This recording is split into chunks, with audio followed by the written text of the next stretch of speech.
It is day 5 of my journey towards writing my first fantasy novel, and I was thinking a little bit more about the general plot line. Now that I've written the sketch of my my prologue, and I know a little bit about the story, I figured, what would I write on the back of the book? What is a description of my story in one paragraph that tells the reader that this is a story worth reading?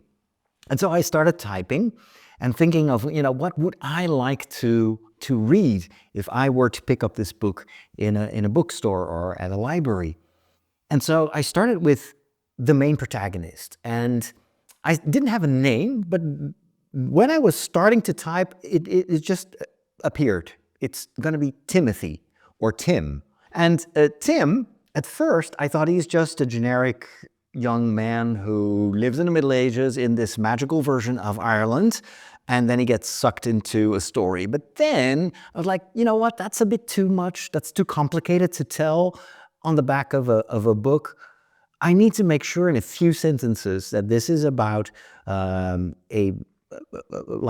are religious connotations. And so I decided to make Tim a novice in a monastery. And then I thought, you know what? The whole plot revolves around stories and the magic of storytelling, and what happens if that magic gets tainted and these stories start to become sick and lose their hope. So then I thought, well, what if Tim is not just a novice in that monastery, but he's a novice librarian? He is tasked to take care of the library. And then, what is the inciting incident? His world is turned upside down when the most important book of the country is stolen by a sect of evil mages. Let's call it that way. I'll refine later on. And then all of a sudden, because the book is stolen, and this is such an important book, you immediately create a need. You create something that propels the story. Of course, Tim feels guilty because it happened on his watch, and now he needs to recover the book. And so he teams up because, as I mentioned in the previous episode, I want him to be part of a power trio. He teams up with a young nun. What was the name that I came up with? Ilara. I think it comes from Spanish, means something like light. So anyway, Ilara has entered a monastery. Maybe it's in the vicinity or something like that. I don't know exactly how these two know each other, but we'll figure that out later on. But Ilara is a young nun, and so she's a little bit ahead when it comes in terms of her progress in a monastery compared to Tim, who's just a novice. And she's very strong-willed, but there is more to her than it seems. Her knowledge, her strength is also a shield that she uses to protect her from people kind of looking on the inside. Because, and again, I don't even know where this is going to lead me, but I feel that Ilara needs to have a more complicated past, and there is a reason why she decided to become a nun. And of course, this is a story of growth. There is going to be transformation, both of Tim and Ilara. What if I create a little bit of romantic tension at one point between the two? What will that mean for their vocation and their role as, the people that want to actually become a brother or a priest and a nun? I think that can be very interesting, right? And then what could happen is, at one point, Ilara, in this adventure that she goes on with Tim, she grows and she starts to know herself a little bit better. She maybe untangles whatever was making her defensive to the outside world. And the more she grows to accept herself and to find reconciliation with her past or whatever happened, she then has to make a choice. Am I going to stay in a monastery, or am I going to live a different life? And the same is true for Tim. I mean, that could create so much, that could heighten the stakes so much. It's not just about the book that gets stolen, but this is also about a decisive decision that the both of them will have to make at the end of the story. And then, of course, there's the third member of the group, of the team, and that's this angel. And again, I was like, I think there are a lot of story possibilities if you introduce a pure spirit who has to inhabit corporal, physical bodies in order to be present, to take part in timely events, because angels, being pure spirits, are normally outside of time. But what if the angel is also much more complicated than it seems? And he presents himself as an angel of light, as a guardian angel. But what if he is hiding, and I'm going to call him Ethan for the time being. What if Ethan also has a mysterious past? What if he is hiding that he's actually not a guardian angel, but he is a fallen angel, but not just a regular fallen angel, because in Catholic theology, at least, the angels have free will, just like we have. But since they are outside of time, the decision that they made for God or against God was a one-time immediate decision that was also eternal, because angels live outside of time, so there's no progress. But this angel is different, because he inhabits a body. He has a physical form, and as long as he is part of him inhabits a physical being, and maybe there is time for him to also change and maybe revert that bad decision that he made that was threatening to turn him into a fallen angel. What if he is actually not just lost on earth, because I want to come up with a story of how he actually got there in Ireland, and normally angels are not just wandering around. So there's something about him trying to find his way back. But the real destiny that he's looking for is he wants to go back to heaven. And so he too could evolve. But because he's hiding that he's actually a fallen angel, you could create tension in that character, because maybe he's afraid that once they discover, Tim and Alara discover that he's actually a fallen angel, maybe they'll turn away from him and he will be alone, and he starts to discover the beauty of friendship. So that gives me a way to create a story arc for the angel. Now, I still need to make sure that I think this through theologically to a certain extent, because, hey, I'm a theologian. I want to kind of secure my basis. But I think that within of course, this doesn't have to be like canon theology or anything, but I like to get as close as possible to kind of the way of thinking of Thomas Aquinas about angels, because I think there's so much potential there to create a much more nuanced idea of what an angel is. And anyway, so there's this book that has been stolen. The book is called the Lumen Codex. So it's the Codex of Light. And it's not just a book. Why is it such a valuable book? It's not because it has beautiful illustrations and monks have been like slaving to create it and to illustrate it like the Book of Kells. No, it's because the book actually contains a secret.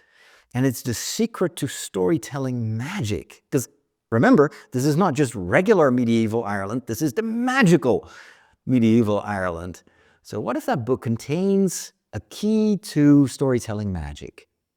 And what is the reason that these evil mages have stolen the book? It is because they need that secret. They need to somehow, they are powerful. They can, as we've seen in the prologue, they can enter stories of the story mages. The story mages are completely out of the picture. I'll get to that in a minute.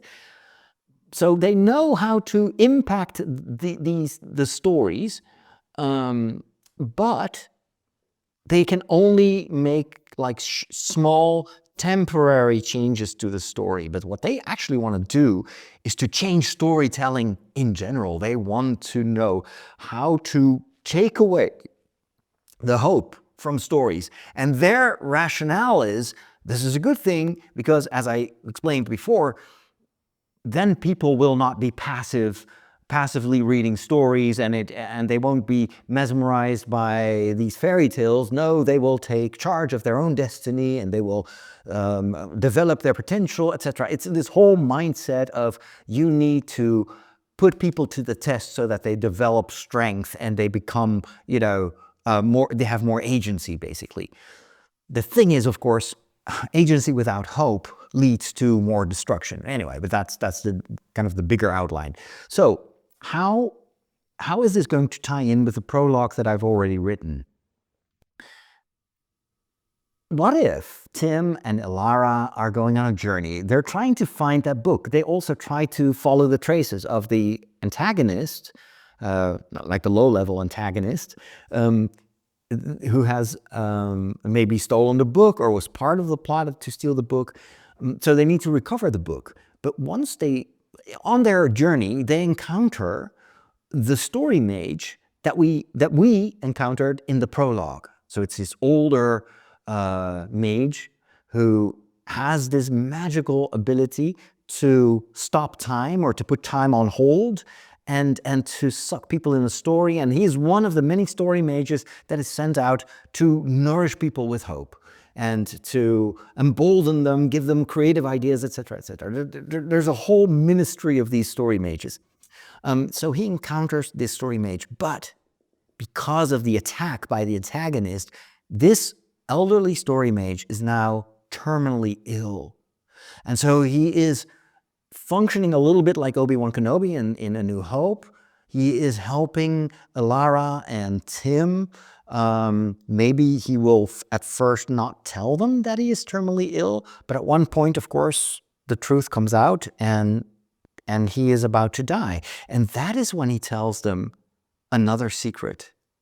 He tells them that actually, as a story mage, he is part of you could say, a secret dimension of the church. And it's like they are like monks, these story mages, but they are formed in a secret hidden monastery that nobody knows exists. And it's somewhere in Ireland. So maybe I can come up with a way to make that a very hard to reach destiny anyway. Or maybe you have to go through trials in order to actually to see where the location of it. It's like Wakanda, it's hidden for regular people, but unless you go over some thresholds, that's when you can actually enter the monastery. But what if this is not just another building or another monastery, but what if it's a place, what if it's a school like Hogwarts and you can actually learn to master this art of magical storytelling? And so he tells them to go look for that monastery because they both, Elara and Tim, are the only hope for medieval Ireland to save its future.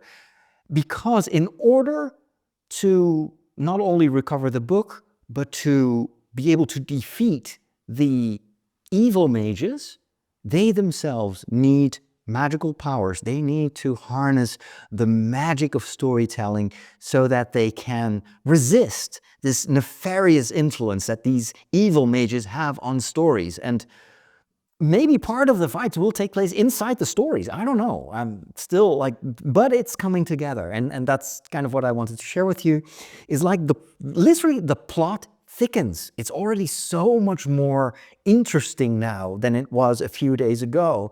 And it's, again, by not just stopping at, okay, I've got a protagonist, I've got a friend, and then I've got a simple quest that takes them from A to B. No, it's always like, okay, so but what is the secret dimension of this? What is truly going on? Can I add layers? Can I add complexity to both the characters and to the plot? And this helps me to create story beats where, they may go after this antagonist, and then they need to also figure out a way to get into that monastery. They need to also be accepted.